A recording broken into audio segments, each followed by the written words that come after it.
YouTube, what's going on, man? I'm with Drew from EliteLineSports. As y'all check the title, I got 20 legs for you guys today. Happy Friday, guys.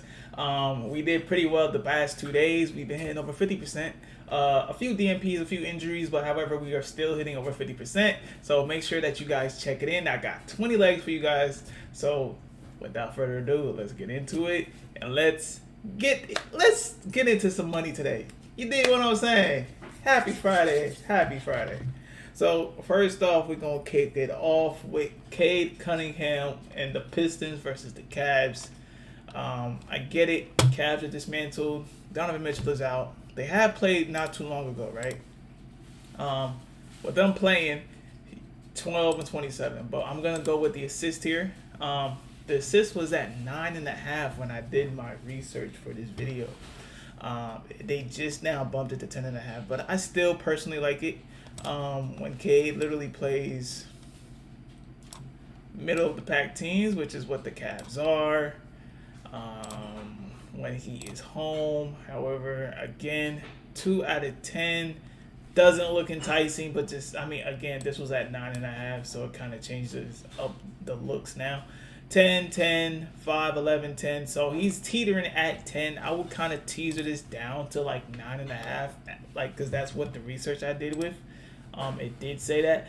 But yeah, so when he plays against top 10 teams, just take a look. 13, 14, 14. So listen, I think this is more Cade is going to take a back seat. Of course, he's going to score, but he's not going to score over like 24.5. He's just going to assist the ball, get his teammates shooting, and basically stuff like that. I like Duncan Robinson's points over 11.5. When he plays against bottom 10 teams, similar players look good. Hit rate 67%. They get 3 over the line. When he plays bottom 10 teams, he's 55%. When he is home, 5 out of 10. I do like Duncan Robinson. Literally, I just think Duncan Robinson is going to be more of a focal point here. And literally, they're 19 out of 30 having to guard his position. So, again, I think Cade takes a back seat here because Donovan Mitchell's not playing. Of course, he puts the ball in the basket, but not to that much efficiency. I like Jalen Duren here with the rebounds. He's been killing it ever since he came back from injury, February 21, 23, 25. He played against the Bulls, Spurs, and the Thunder, 13, 14, 15. And I think he just gets over 11.5 here again. Similar players have been getting 1 over the line, 62%. Very doable. Hey, I love it. Y'all should love it. He's just been killing it on the boards lately. So that's number 3. Now we're going to go up on the Cavs side. I do like James Harden here. I mean, you just kind of have to like James Harden. But what leg do we touch? I like the rebounds and assists, right? I get it, the hit rate don't look too sexy, right? The number 1 at having a guarded position. However, James Harden, ever since he's joined the Cavs with Cleveland, he's gotten 10, 11, 17, 14, 12, 14, and 6. He underperformed. So this is his first game, right, with the Cavs. 10, right? Which is solid, right? Because it's your first team, right? Every since game after that, he's been hitting over 11.5, 17, 15, 14, 12, 14. Even against comp, like the Thunder. Now he's playing against the Knicks. They won by 15 points. So there was no need for him to get over assists and rebounds over 12. But now, without Donovan Mitchell, right? We've never seen James Harden without Donovan Mitchell. So this is his chance. I think PRA is solid too. But again, they're very good at having to stop point guards, as they did shut down Jalen Brunson not too long ago. So I'm just going to stick with the assist and rebounds. I think James Harden is going to get his other team involved. I just think that they're probably going to maybe double James Harden, so probably get the ball out of his hand. So 11.5 seems very, very doable. So when James Harden plays top 10 teams to having to guard his position with Cleveland, right? He is 3 out of 4, 75% to hit. I like it. James Harden's. So that's the 4th leg. 5th leg, Evan Mobley. The line is 14.5. I think a lot of people's going to be running to this. I'm very skeptical about it. You can fade this leg. It's very optional. I think it's an under. Okay. I don't know if you guys may know, Evan Mobley just came back off of fucking he just came off of injury, right? The 19th. He hasn't played since January 26th, so he came back to February 19th. Scored 10, 15, 12, I don't think there's enough here. I think the Pistons run away with it because they are +6 favorites. I just think this is much of a blowout, and people just gonna think, oh, Evan Mobley's gonna score. He has to score, right? But he's playing against a top defense, right? So when he came back, he played against the Nets, who is relatively bad, scored 10 points, right?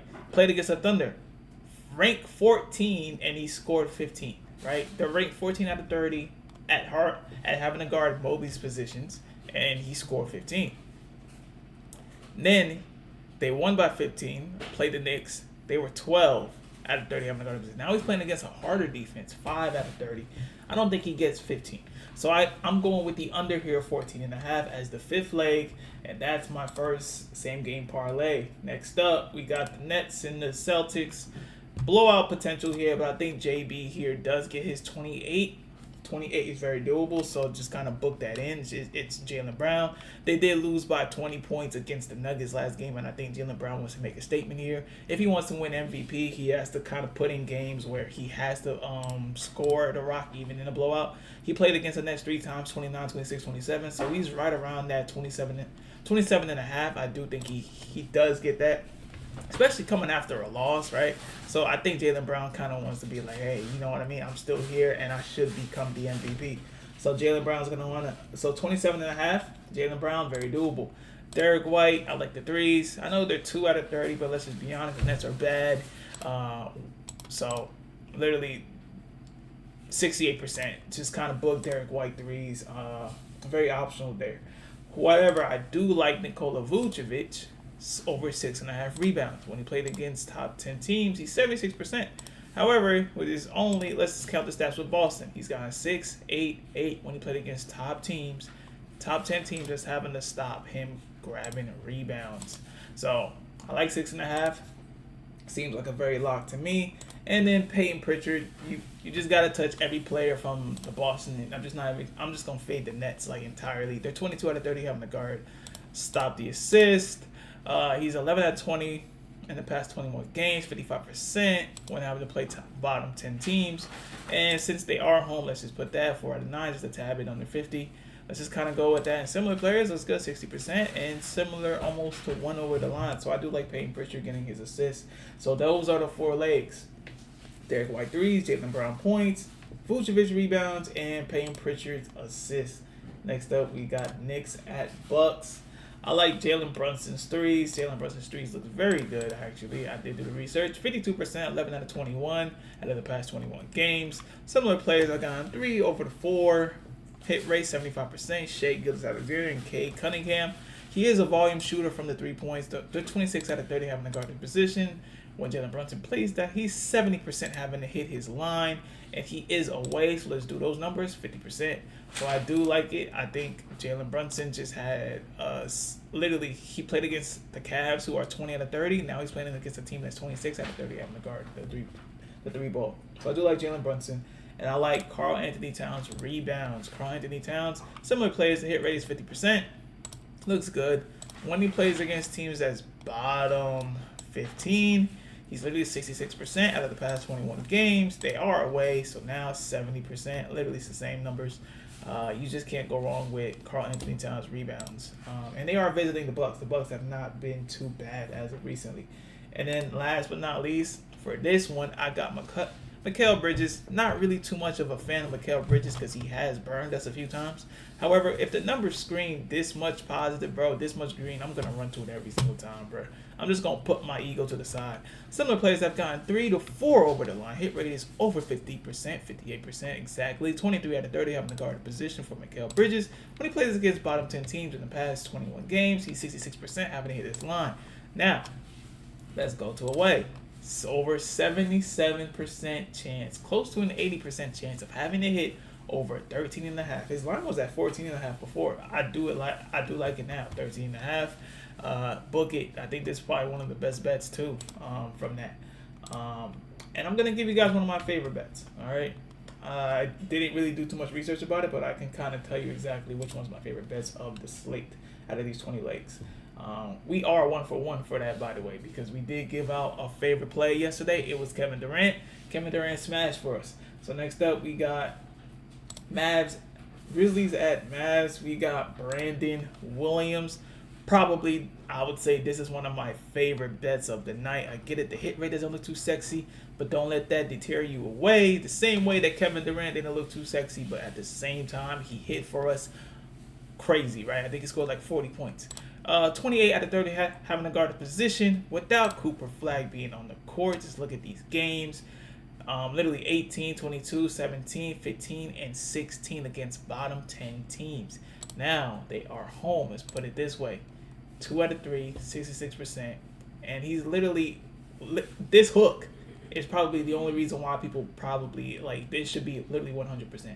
You can teaser this down to most books to like 15 points. I'm sure that you can do that. I think FanDuel does it. DraftKings does it. So, like, just teasering it down just 1 all the way down to 15 is most definitely a lock. So that's our favorite play of the night. I'm gonna put that down in the comments so you guys can just keep tabs on that. We got Max Christie. Again, the Grizzlies are bad. 27 out of 30 having the guard position. Similar players at 38%, almost to 1 over the line. When Max Christie plays bottom 10 teams having the guard position, 61% having to hit. When he's home, which he is, he's 60%, which is also good. So those are numbers we want to see, and that's what I like. Next up, we got G.G. Jackson from the Memphis Grizzlies. His line was at 15.5 before, now it's at 16.5. It keeps changing every single time. Similar players, looks phenomenal. 15 players that's similarly like him, and 73% hit, almost 2 over the line. Playing against bottom 10 teams, he's been phenomenal. With minutes, of course. And he is on the away. I just like G.G. Jackson because he's just been on the scoring tear here in the past couple of games. Just kind of look at it, 21, 20, 28, 16, 24. If you kind of want to teaser this back down to 15, you can kind of do that because this is probably the only outlier why he hasn't hit it at all. And then last but not least for this game, we got Scottie Pippen motherfucking Jr. Again, I like his PRA. His numbers is just not going to scream out to you like that, but I'm pretty sure he does start this game. If he doesn't start, fade this. But if he does, just kind of go for it. They're 28 out of 30 having the guard position, 40% tapping under 50, 1 to 2 over the line. When he plays against bottom 10 teams, he's 27 and 16. Again, they lost by 9, so I kind of do expect a pretty close game here because the Grizzlies don't have. It's just going to be up and down. So I do like Scottie Pippen Jr. to hit, and that's enough for this game. Then last but not least, the last game of the night is Denver Nuggets, where they just smacked who is it? The Boston Celtics, and I do think that they want to keep it on a roll here, and I think they want to keep going. With Shea coming back, this is gonna be a very televised game, so I think this game is gonna go crazy. I do like Shea's points. Shea has played against the Nuggets before. He scored 34 points. Literally on 33 minutes. I know it's his first game back. They're probably going to ease him back in. Nah, they kind of need him, man, at this point. Just take a look. Chet, literally, there's just no scoring here, and I think this is where he needs, where, like, he flourishes. Shea, when he plays against top 10 defenses, where the Nuggets are 6 out of 30, he's 60% having to hit his line. When he is home, 60%, 3 out of 5. Similar players is 30%. Doesn't look too sexy, but don't pay attention to the similar players because there ain't no similar players like Shea, man. Let's just be honest. Mid-range assassin. Literally, I like Shea, and one other player I do really love is Chet. Chet, when playing with Shea, he does way better points when he plays against bottom 10 teams. Having a guard his position, he's literally 57% having to hit. Similar players is 40%, tapping under 50. When he is home, again, 66%. So I like Chet. Chet has been a disappointment. I think he's kind of been exposed. The big three is okay, but at the same time, with the other best two players are out, Chet really isn't the main guy to go to. You know what I'm saying? Like, he's not a go-to guy. You know what I mean? He's just a role player. He just hasn't shown himself really like that. Just look at these numbers. Like, these are numbers that you would kind of expect without, like, just look. These are subpar average numbers, 25-17, like, without Shea, right? So, and it says here, with Shea, he does way better. So, again, numbers don't lie as far as that goes. So, listen. So, Chet, over 16.5. and Shea over 28.5. And then you got to go with Jokic PRA because he is traveling into them. I understand that they played before. He scored 31. Now that just tells you how much they need Nikola Jokic. And Jokic is going to be a huge focal point. And I think just sometimes you just got to go with the narrative.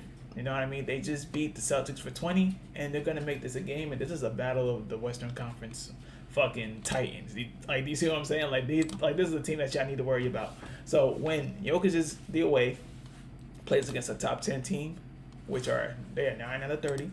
He's 60%, having a hit over 49.5. Similar players at 50%, like Jalen Duren, Sengun. Past 4 games, this has been phenomenal. Sengun's hit, Wemby hit, Bam hit, and Jalen Duren. So the past 4 games, centers have been nuking playing against the Thunder.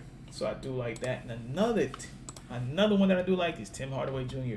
I'm not going to touch Jamal Murray because he's questionable, but I do like Tim Hardaway Jr. They're 29 out of 30 having to guard the catch and shoot, where Tim Hardaway Jr. is 57% from that.